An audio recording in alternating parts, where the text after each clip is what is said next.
ஒரு முறை அம்மா உன்னை நம்பிட்டா திரும்ப நீ அவங்கள எப்பவும் ஏமாத்தக்கூடாது.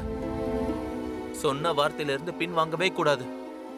எப்பவும் ஃபேமிலிக்கு சப்போர்ட்டிவா தான் இருக்கணும். நான் தான் சொல்லியிருக்கேனே அத்தா, எனக்கு உங்கள மாதிரி எல்லாம் ஒவ்வொரு விஷயம் கணக்கு போட்டு பேச தெரியாது. நானும் என் அண்ணனும் கண்ணாடி மாதிரி இருக்கிறத பட்டுன்னு சொல்லிடுவோம். சரியோ தப்போ எங்க முடிவும் செய்யலும் எங்க கிட்ட இல்ல, அவ்வளவுதான். அப்போ அடுத்து நீ என்ன பண்ணுவேன்னு உனக்கே தெரியாது, அப்படிதானே? அப்படி தப்போன்னு பண்ண மாட்டேன் அத்தா. என்ன இவ்ளோ கேள்வி கேக்குறிய? நீங்களே என்ன நம்பலனா எப்படி? நல்லா பதிலுக்கு பதில் பேசுற. நான் போய் குளிச்சுட்டு வரேன்.